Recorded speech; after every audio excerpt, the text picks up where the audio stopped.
Satuan Reserse Narkoba Polres Maros, Sulawesi Selatan menangkap seorang kurir narkoba jenis sabu di Bandara Internasional Sultan Hasanuddin Makassar.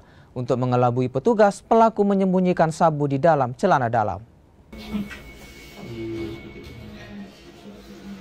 Pria berinisial HR ini ditahan tim Satres Narkoba Polres Maros, Sulawesi Selatan.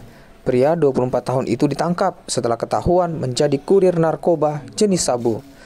HR ditangkap di area Bandara Internasional Sultan Hasanuddin Makassar. Pelaku hendak membawa sabu dari Kabupaten Luwu menuju Papua dengan menyembunyikan di dalam celana dalam. Pelaku nekat menjadi kurir lantaran mengenal bandar narkoba dan juga dijanjikan upah 20 juta rupiah.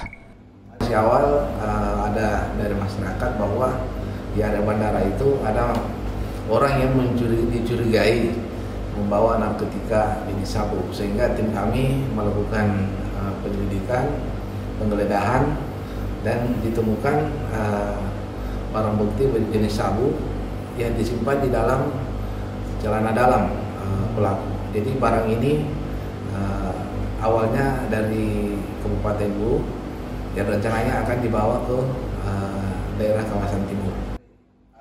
Pelaku yang berprofesi sebagai petani dan pengembala ini kini jalani pemeriksaan intensif.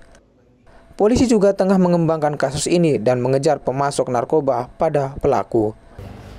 Aziz Hamid, Kompas TV Maros, Sulawesi Selatan.